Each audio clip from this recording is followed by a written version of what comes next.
यह कहा जाता है कि जब जब धरती पर पाप और अधर्म हद से ज़्यादा बढ़ जाता है तब तब भगवान किसी न किसी रूप में अवतार लेते हैं। विष्णु जी का एक अवतार श्री कृष्ण थे। कंस के अत्याचारों से जनता को बचाने के लिए भगवान श्री कृष्ण ने जन्म लिया था। भारत में कृष्ण जन्माष्टमी का त्यौहार बहुत ही धूमधाम से मनाया जाता है। मान्यता है कि कंस के अत्याचारों को सह रही देवकी ने भाद्रपद मास के कृष्ण पक्ष की अष्टमी तिथि को अपनी 8वीं संतान के रूप में कृष्ण को जन्म दिया था।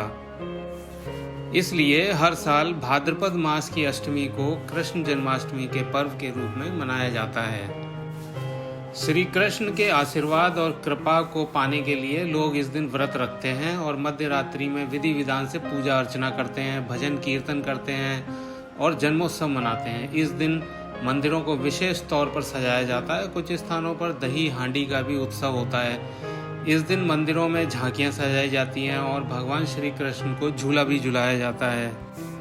बाल गोपाल का जन्म मध्य रात्रि में हुआ था, इसलिए घर में मौजूद लड्डू गोपाल की प्रतिमा का जन्म कराया जाता है। फिर उन्हें स्नान कराकर सुंदर वस्त्र धारण कराए जाते हैं। फूल अर्पित कर धूप दीप से पूजा की जाती है। कान्हा को भोग अर्पित किया जाता है। उसके बाद सबको प्रसाद वितरित किया जाता है। हिंदू कैलेंडर के अनुसार जन्माष्टमी श्रावण मास की पूर्णिमा के बाद 8वें दिन मनाई जाती है।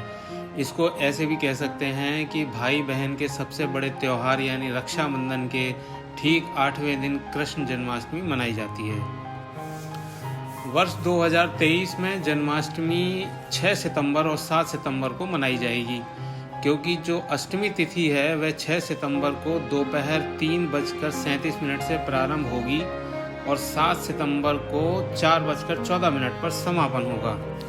श्री कृष्ण की नगरी मथुरा के एस्कॉन मंदिर द्वारा जो कैलेंडर जारी किया गया था, उसके अनुसार वैष्णव संप्रदाय के लोग 7 सितंबर को भगवान श्री कृष्ण का जन्म का उपवास रखेंगे।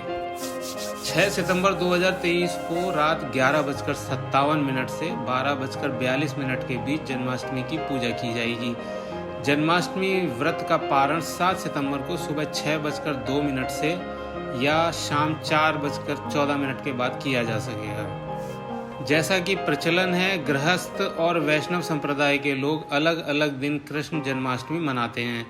ऐसे में 6 सितंबर 2023 को गृहस्थ जीवन वाले लोग और 7 सितंबर 2023 को वैष्णव संप्रदाय के लोग कान्हा का जन्म उत्सव मना सकते हैं। श्री कृष्ण के जन्म की कहानी के पीछे भी एक गूढ़ अर्थ है।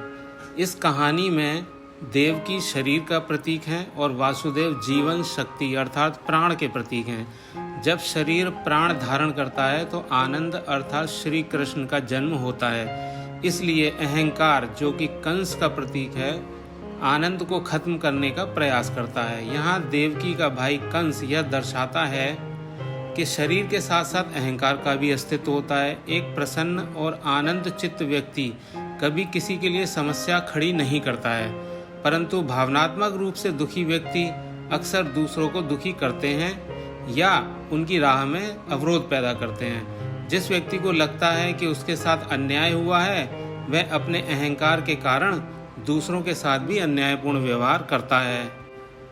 कंस के द्वारा देवकी और वासुदेव को कारावास में डालना इस बात का सूचक है कि जब अहंकार बढ़ जाता है तब शरीर एक जेल की तरह हो जाता है। जब श्री कृष्ण का जन्म हुआ था तो जेल के पहरेदार सो गए थे। यहाँ पहरेदार वह इंद्रियां हैं जो अहंकार की रक्षा कर रही हैं, क्योंकि जब वह जागता है तो वह बहिर्मुखी हो जाता है। श्री कृष्ण को माखन चोर के रूप में भी जानते हैं। दूध पोषण का सार है और दूध का एक परिष्कृत रूप दही है। जब दही का मंथन होता है तो मक्खन बनता है और ऊपर तैरता है। यह भारी नहीं होता है बल्कि हल्का और पौष्टिक भी होता है। जब हमारी बुद्धि का मंथन होता है तब यह मक्खन की तरह हो जाती है। तब मन में ज्ञान का उदय होता है और व्यक्ति अपने स्वयं में स्थापित हो जाता है। माखन चोरी श्री कृष्ण प्रेम की महिमा के चित्रण के प्रतीक है। श्री कृष्ण का आकर्षण और कौशल इतना है कि वह सबसे संयमशील व्यक्ति का भी मन चुरा लेते हैं। एक राजा अपनी पूरी प्रजा के लिए जिम्मेदार होता है। वह ताज के रूप में इन जिम्मेदारियों का बोझ अपने सिर पर धारण करता है। लेकिन श्री कृष्ण अपनी सभी जिम्मेदारी बड़ी सहजता से पूरी करते हैं, एक खेल की तरह। जैसे किसी माँ को अपने बच्चे की देखभाल कभी बोझ नहीं लगती, श्री कृष्ण को भी अपनी जिम्मेदारियां बोझ नहीं लगती और विविध रंगों भरी इन जिम्मेदारियों को बड़ी सहजता से एक मोर पंख, जो कि अत्यंत हल्का भी होता है, के रूप में अपने मुकुट पर धारण किए हुए हैं। श्री कृष्ण हम सबके भीतर एक आकर्षक और आनंदमय धारा है। जब मन में कोई बेचैनी, चिंता या इच्छा ना हो, तभी हम गहरा विश्राम पा सकते हैं और गहरे विश्राम में ही श्री कृष्ण का जन्म होता है।